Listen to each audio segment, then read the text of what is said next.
माघ महीने की शिवरात्रि भी और माघ महीने की प्रदोष भी 16 तारीख को पड़ रही है और महीने की शिवरात्रि भी 16 तारीख को पड़ रही है। दुनिया के लोग कुंभ में त्रिवेणी के घाट पर जा रहे हैं, पर मेरे भोले बाबा ने यहाँ त्रिवेणी इकट्ठी कर आज प्रदोष, शुक्रवार का प्रदोष और शुक्रवार की शिवरात्रि, प्रदोष शिवरात्रि बहुत विशेष मायना रखती है। दुनिया के लोगों को भले वो लग रही होगी कि केवल शिवरात्रि है, उसको समझ में आज की चढ़ी हुई बेलपत्र, आज का चढ़ा हुआ गेहूं का दाना, गेहूं का दाना, जिसका मकान नहीं बन रहा, प्लाट नहीं है, खुद का मकान नहीं है, खुद की जमीन नहीं है, खुद का फ्लैट नहीं है, खुद का कोई साधन नहीं है, बहुत संघर्ष की जिंदगी जी रहा है और चाहता है कि मुझे कुछ मिले। आज के दिन शंकर भगवान पर चढ़ी हुई बाली, बाली जानते हो, गेहूं के दाने की बाली होती है, गेहूं के दाने की बाली।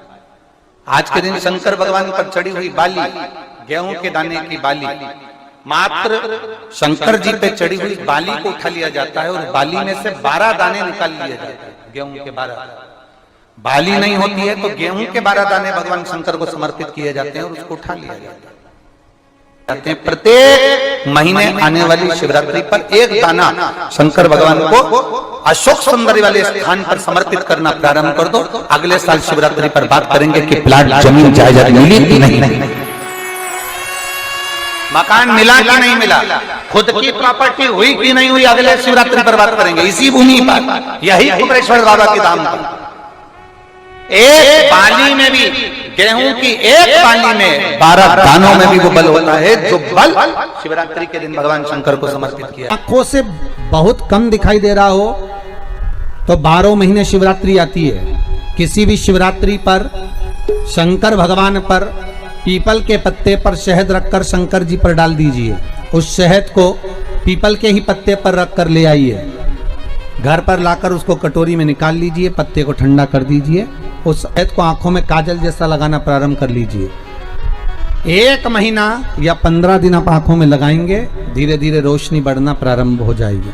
श्री शिवाय नमस्तुभ्यम का जाप करें या चंपेश्वर महादेव का स्मरण करें। चंपेश्वर शिवरात्रि के दिन 33 कोटि देवी देवता भगवान शंकर की आराधना करने आते हैं। व्रत नहीं कर सकते, आप उपास नहीं कर सकते, तो कम से कम एक बेलपत्र शिवरात्रि के दिन बेलपत्री के वृक्ष के नीचे जो मिट्टी पड़ी हो, उस मिट्टी पर भी या बेलपत्री की जो जड़ हो, उस जड़ पर भी अपने दिल का भाव स्मरण कर कर समर्पित कर सकते।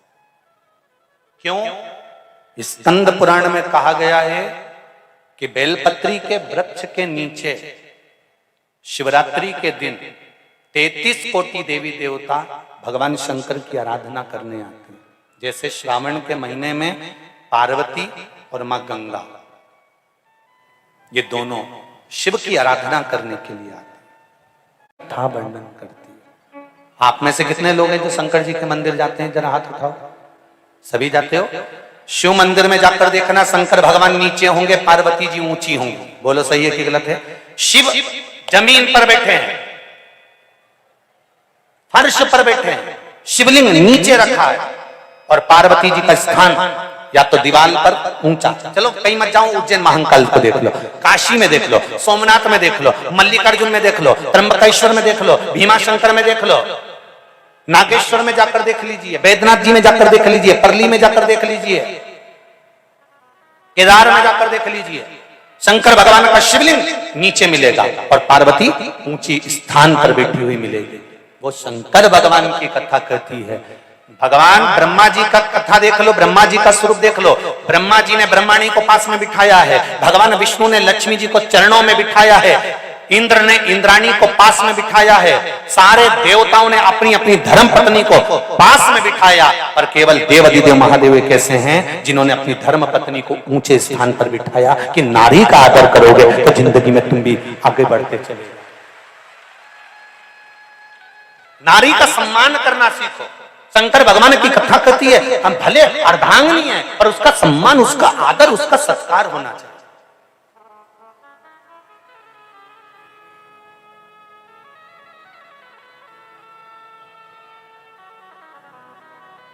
पति और पत्नी का संबंध सम्मान का है, आदर का है। जैसे प्रदोष के दिन, प्रदोष काल में जलाया गया दीप, प्रज्वलित करा गया दीप 5 स्थान पर फल देता है। कितने स्थान पर फल देता है? 5 स्थान पर।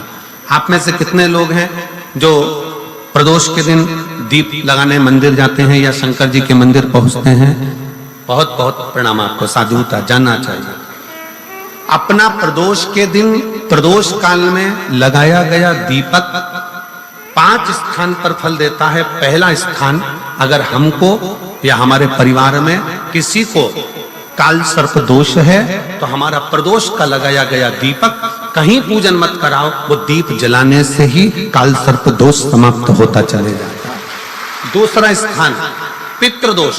अगर किसी ने कह दिया कि तेरे घर में पितृदोष है, तेरे घर में, कई लोग बता देते हैं कि तुम्हारे घर में, कई माताएं पूछती हैं मेरे घर में बेटा नहीं, मेरे घर में 3 बेटी हो गई, 4 बेटी हो गई, 5 बेटी हो गई, बेटा नहीं है, बेटा नहीं, तो किसी ने कह दिया पितृदोष है।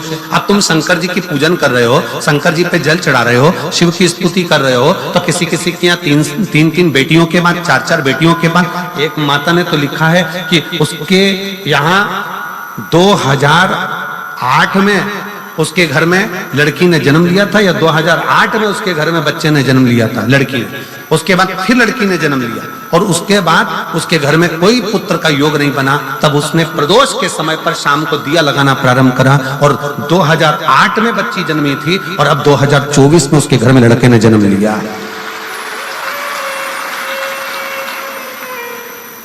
2024 में उसके घर में पुत्र ने जन्म लिया, वो बेटी होगी यहाँ पर कहीं ना कहीं, जिसके घर में बेटे, पहले की लड़की हुई, फिर 2 जुड़वा लड़की हुई, जुड़वा लड़की में से एक लड़की शांत हो गई, फिर आखिरी में बच्ची के कारण बस संतान प्राप्ति का योग नहीं बना। आखिरी में उसने फिर पुनः भगवान शंकर के प्रदोष काल में दीप जलाना प्रारंभ कर। कहीं बैठी हो तो हाथ हिला सकती हैं, अगर कहीं बैठी हो तो। कितना कितना विचित्र कर्म है, जरा विचार करिएगा कि प्रदोष काल का लगाया गया दीपक, प्रदोष काल, प्रदोष के दिन, प्रदोष काल का जो दीपदान होता है वो सरल नहीं होता, वो सहज नहीं होता। 5 स्थान की पूर्ति करता है। पहला, जम के बोलो, पहला स्थान किस चीज के लिए? काल सर्प दोष के लिए। दूसरा, पितृदोष। कैसा भी तुम्हें कोई पितृदोष बता दे, कितना भी तुमसे कोई कह दे कि तेरे घर में पितृ का दोष है, तेरे घर में ये दोष है, अगर आप प्रदोष के दिन, प्रदोष काल में, अर्थात सूर्य अस्त के समय के 2:45 तक का जो समय होता है, 2 घंटे के समय का, उसके अंतर्गत अगर आप प्रदोष काल के समय में भगवान शंकर को दीप लगाने के लिए अगर पहुंचे हो तो वो आपको फल देगा ही, पितृ दोष का निवारण होगा ही। चाहे तुम कुछ करो चाहे मत करो, वो पितृ की शांति करा दे। दूसरे नंबर पर है पितृदोष। तीसरे नंबर पर है वास्तु दोष। हमारे घर का, अब एक बहुत सावधानी से श्रवण करने वाला विषय है।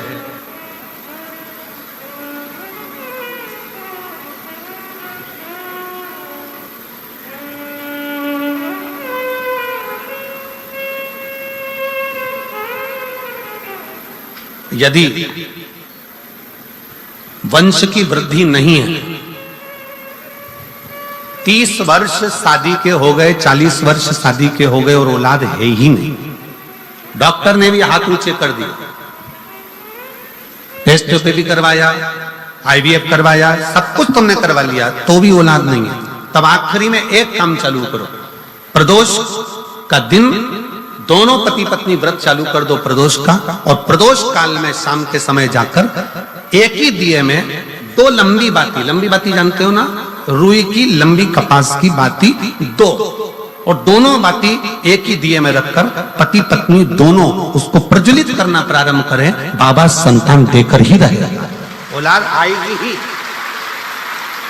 दीप की जो बाती में अंतर आ जाता है, एक गोल बाती में और लंबी बाती में अंतर आता है, बहुत अंतर आता है। पितरों के लिए गोल बाती का प्रयोग बहुत कम होता है महाराज, देवी जी के लिए, माता रानी के लिए, जगत जननी के लिए गोल बाती का प्रयोग बहुत कम होता है हमारा, ध्यान रखिएगा। एक पितृ के लिए, एक जगत जननी जगदम्बा दुर्गा भवानी के लिए गोल बाती का प्रयोग कम होता है, लंबी बाती का प्रयोग ज्यादा होता है।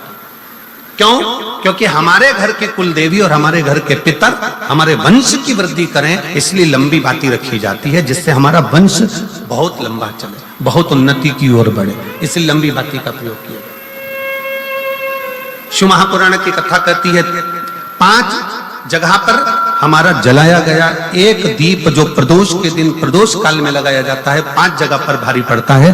पहले नंबर पर जम के बोलते जाओ, काल सर्प दोष। दूसरे नंबर पर पितृदोष। तीसरे नंबर पर घर का वास्तु दोष। हमारे घर में कितना भी वास्तु दोष है, कोई ने कह दिया यहाँ बाथरूम नहीं बनना थी, यहाँ पर शौचालय नहीं बनना था, यहाँ सीढ़ी नहीं बनना थी, वो सीढ़ी वहां बनना थी, ये सीढ़ी वहां बनना थी। तुम पूरा घर तोड़वा के देख लो, उसके बाद में जैसा वास्तु वाले हैं वैसा करा कर देख लो, उसके बाद भी तुमको शांति नहीं मिले तो समझ लेना कि तुम्हारे घर में अब वास्तु दोष तो तुमने दिखाकर समाप्त कर लिया, फिर भी वो समाप्त नहीं हो रहा, तो प्रदोष काल का लगाया गया प्रदोष के समय का दिया आखिरी में वास्तु दोष को भी समाप्त कर देता है और उसमें भी फल प्रदान करता है। काल सर्प दोष, पितृदोष, वास्तु दोष। चौथे नंबर पर 1 रुपया कमाया, 1.25 रुपए खर्च हुआ, पैसा आया गया, ये चौथे नंबर का।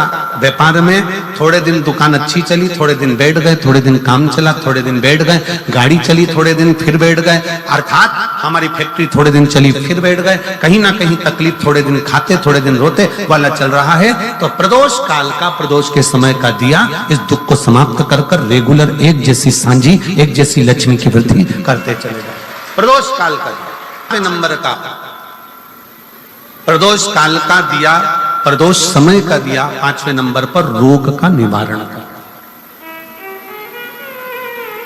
रोग निवारण।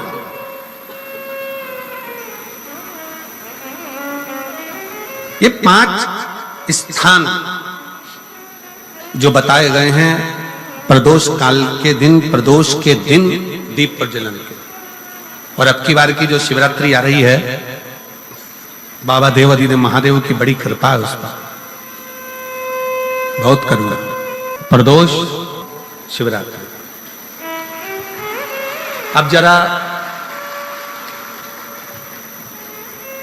प्रदोष के पर्यांत की, प्रदोष के बाद की बिल्कुल लगी हुई पीठ से जो शिवरात्रि होती है, वो शिवरात्रि अगर उस शिवरात्रि का व्रत, साधना, तप, भजन संसार का मनुष्य कर लेता है तो जिंदगी में उसने कोई व्रत किए ना किए हो, अगर एक व्रत शिवरात्रि का, प्रदोष की पीठ से लगी हुई शिवरात्रि का अगर कर लेता है तो उसको पूरे जीवन के व्रत का पुण्य फल प्राप्त हो।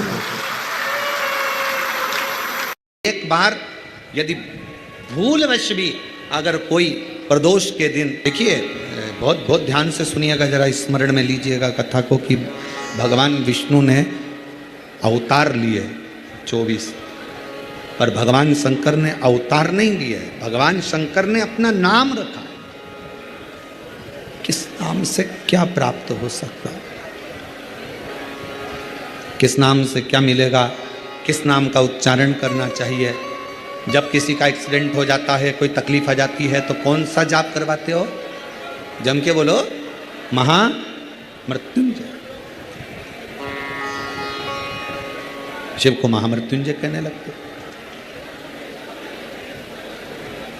कोई घटना घटने लगती है परिवार में, अगर कोई सदस्य, एक व्यक्ति मर गया 6-8 महीने में, साल 2 साल में फिर दूसरा मर गया, फिर तीसरा मर गया, बार बार घटना घट रही है, तो फिर कृष्णेश्वर को याद किया जाता है। घड़े पर घड़ा और कृष्णेश्वर का नाम लेकर जब दो, वो घड़ा पे घड़ा, आप लोग इधर राजस्थान में तो ज़्यादा चलता ही है, घड़े पर घड़ा मतलब एक जो लोटा होता है पानी का कलश, उसके ऊपर दूसरा कलश रखा जाता है, और वो दोनों कलश एक साथ लेकर जाते हैं शिव के मंदिर में। एक के ऊपर एक रखा, अलग अलग नहीं, एक के ऊपर एक रखा। वो जिसके घर में घटनाएं ज़्यादा घटती है, बार बार ऐसा लगता है कि एक्सीडेंट हो रहा है, ये गाड़ी तो अभी ली थी, फिर एक्सीडेंट हो गया, फिर हो गया, फिर हो गया, बार बार कोई लड़का बच्चा ऊपर से गिर गया, नीचे से गिर गया, ये हो गया, घटना यदि बार बार घट रही है तो कृष्णेश्वर महादेव का स्मरण कराना। एक घड़े पर दूसरा घड़ा, कृष्णेश्वर महादेव का नाम लेकर घर से निकला जाता है और पूरे घर में भ्रमण कर कर उस जल को घड़े पर घड़ा रखकर भगवान शंकर को पहले आगे के घड़े का जल चढ़ाया जाता है, फिर नीचे के घड़े का जल चढ़ाया जाता है। एक बार यदि भूलवश भी अगर कोई प्रदोष के दिन या सोमवार की अष्टमी के दिन कृष्णेश्वर महादेव का नाम लेकर यदि जल चढ़ाता है तो निश्चित है उसके घर में फिर घटना बंद हो जाती है। कृष्णेश्वर महादेव उसको संभाल ले। अघोरेश्वर महादेव का नाम लेकर प्रदोष की प्रदोष, डॉक्टर ने कहा कि कमर का गुरिया चले गया है और वो गुरिया खसक गया है, या घुटने का ग्रीस खत्म हो गया है, या घुटने में गैप आ गया है, या कमर में गैप आ गया है और व्यक्ति को लगे कि मैं बैठ नहीं पा रही हूँ, जमीन पर नहीं बैठ सकती, डॉक्टर कह रहा है कि कुर्सी पर बैठना पड़ेगा, नीचे नहीं काम कर सकती, नीचे नहीं बैठ सकती, गुरिया चले गया है, डॉक्टर का इलाज करवाओ, डॉक्टर को दिखाओ, जांचें कराओ, जो बोले वो करो। साथ में एक काम और करो, अशोक सुंदरी वाली जगह पर, सेनाई शांति रखो, अशोक सुंदरी वाली जगह पर रुद्राक्ष को रखें। अगर 5 मुखी रुद्राक्ष सीहोर का यदि आपके पास में है तो वो रुद्राक्ष को अशोक सुंदरी वाली जगह, अशोक सुंदरी का स्थान आप लोगों को पहले भी बताया, ये शिवलिंग, ये जलाधारी, ये जल बह रहा है, बीच में जो स्थान है वो अशोक सुंदरी का स्थान है, सुंदरी का स्थान है, अशोक सुंदरी। अशोक सुंदरी वाले स्थान पर रुद्राक्ष को रखकर 5 दुर्बा अघोरेश्वर महादेव का नाम लेकर प्रदोष की प्रदोष समर्पित करें। उन 5 दुर्बा को लेकर आ जाएं और 5 समय ऐसा निकाल लें सुबह से लेकर शाम तक के बीच में कि मुझे इन 5 दुर्बा को एक एक कर कर धीरे धीरे चबा चबा कर खाना है। उसको खाना प्रारंभ कर लें। रुद्राक्ष अपने जो बांधते हो गले में रखें या अपने पास में रखें और उस 5 दुर्बा को 5 प्रदोष कर लीजिए और उसके बाद आपकी कमर में जो गैप है या दर्द है या नीचे नहीं बैठ सकते हो, धीरे धीरे धीरे धीरे उसमें आराम लगना प्रारंभ हो जाएगा। वो गुरिया जो है अपनी जगह पर बैठेगा। अघोरेश्वर महादेव का नाम लेकर अघोरेश्वर। एक निवेदन सभी श्रोता बहन भाइयों से, कथा आस्था चैनल पर जो सुन रहे हैं, फेसबुक यूट्यूब पर जो सुन रहे हैं और पंडाल में बैठकर जो सुन रहे हैं, जिस दिन दिल से हारो ना, थोड़ी तकलीफों में अगर घिर जाओ, तकलीफें आ जाएं, कष्ट आ जाए, तकलीफें जिस दिन तुम्हारे भीतर बहुत ज्यादा मात्रा में आ जाए, उस दिन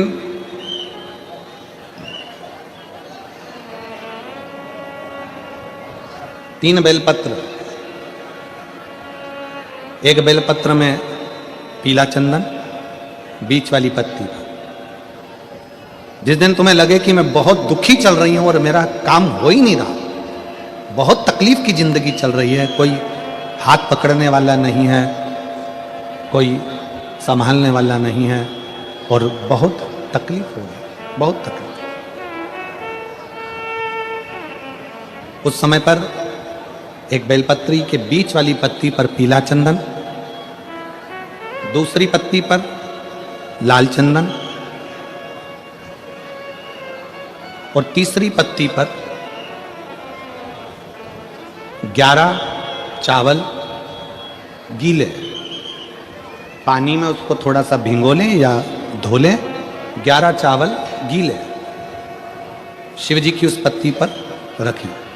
सबसे पहला पीला चंदन का बेलपत्र, दूसरे नंबर पर लाल चंदन का बेलपत्र, तीसरे नंबर पर जो 11 चावल आपने धोकर रखे हैं वो हाथ की हथेली में रखना है और हाथ की हथेली में रखकर अपनी कामना कर कर भगवान शंकर से विनय कर कर पंचाक्षर मंत्र नमः शिवाय या षडाक्षर मंत्र ओम नमः शिवाय या श्री शिवाय नमस्तुभ्यम बोलकर उस बेलपत्र पर सीधे हाथ में रखकर उल्टे हाथ का स्पर्श कर कर बाबा से अपने मन के भाव कहकर शंकर के शिवलिंग पर उसे समर्पित कर दीजिए।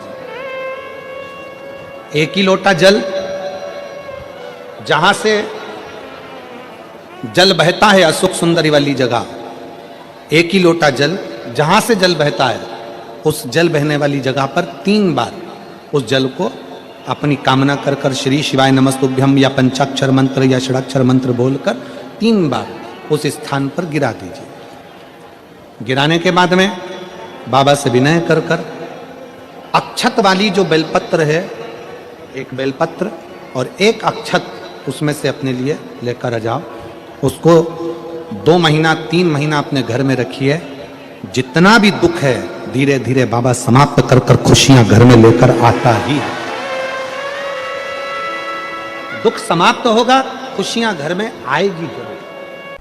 आने वाले जितने भी शंकर जी के भक्त हैं उनसे निवेदन है, पूरे साल आप सत्य नहीं बोल सकते, 6 महीना सत्य नहीं बोल सकते, 3 महीना सत्य नहीं बोल सकते, तो हमारा तो निवेदन है 12 महीने में 12 शिवरात्रि आती है। उस शिवरात्रि के दिन भले आप व्रत करें चाहे ना करें, एक व्रत धारण कर लो कि आज के दिन मैं झूठ नहीं बोलूंगा, सुबह से शाम तक मैं केवल सत्य ही बोलूंगा। आप मत बोलो, हमें मालूम है तुम पूरी साल सत्य नहीं बोल पाओगे, और अगर सही में सत्य बोल दोगे तो हो सकता है कि घर में झगड़ा भी हो जाए। करने कोई ऐसा अच्छा जॉब हमारी किस्मत में मिल जाए, बेटा बेटियों से निवेदन करूंगा, यदि आप चाहते हो तो एक प्रयास जरूर करना, एक प्रयास अपनी जिंदगी में जरूर करो। शिवलिंग समझ लेना जरा अच्छे से, शिवलिंग जलाधारी गणेश, कार्तिकेय, अशोक सुंदरी, और ये शिवलिंग, और ऊपर भगवान शिव की 5 बेटियां जया, विषहरा, शामलीवारी, दौतली, देव। 3 प्रदोष या 3 शिवरात्रि। कितनी प्रदोष? 3 या 3 शिवरात्रि। मेरा बेटा बेटियों से निवेदन है, जो अच्छी पढ़ाई कर रहे हैं मेहनत करो, अच्छा पढ़ो, और मेहनत के साथ में जब कंपटीशन एग्जाम में बैठने का समय आए, 3 स्थान जहां पर आपको प्रथम अशोक सुंदरी, अशोक सुंदरी की जगह पर जब आप बेलपत्र समर्पित करेंगे तो डंडी का मुख जहां से पानी बहता है उस स्थान पर रखेंगे। दूसरा शमी का पत्ता, शमी का पत्ता। दूसरा शमी के पत्र को देवादिदेव महादेव पर जब आप समर्पित करेंगे तो उसका डंडी का मुख भी जहां से जल बहता है उस ओर रखेंगे। और तीसरे नंबर पर है आक का पुष्प। एक पुष्प होता है आक का सफेद, और एक पुष्प होता है हल्का सा नीला। करें दर्शन आप लोगों ने? जम के तो बोलो जरा, करें ना? एक सफेद होता है, एक हल्का सा नीला होता है। सफेद आक का जो पुष्प होता है वो केवल देवादिदेव महादेव का एक स्वरूप होता है, और हल्का सा जिसमें गुलाबीपन नीलापन होता है वो शिव, पार्वती, गणेश, कार्तिकेय, अशोक सुंदरी, जया, विषहरा, सामरीवारी, दौतली, देव और शिव जी के जितने गण हैं उन सबका प्रतीक होता है। तो तीसरे नंबर का जो आग का गुलाबी कलर या हल्का नीला सा जो पुष्प होता है, उस 5 पुष्प का गुच्छ मां जगत जननी का जो स्थान है जलाधारी, जहां अगर आप इधर बैठे हो तो उसकी विपरीत दिशा, इधर बैठे हो तो उसकी विपरीत दिशा, इधर बैठे हो तो उसकी विपरीत दिशा, विपरीत दिशा में उस पुष्प को समर्पित करना है। अच्छी पढ़ाई करो, अच्छी मेहनत करो, और मेहनत के साथ में जब कंपटीशन एग्जाम के लिए जा रहे हो उस जगह पर सीए की पढ़ाई भी कर रहे हो, चाहे किसी भी पढ़ाई में लगे, मेहनत के साथ में बाबा देवादिदेव महादेव को 3 प्रदोष या 3 शिवरात्रि आप दिल से बाबा को समर्पित कर कर, बाबा से प्रार्थना कर कर अशोक सुंदरी पर चढ़ाई हुई बेलपत्र को वापिस लेकर आइए। जिस विद्या स्थल पर आप पढ़ाई करते हो, जिस कमरे में आप रहते हो, वहां उस बेलपत्र को 3 प्रदोष की या 3 शिव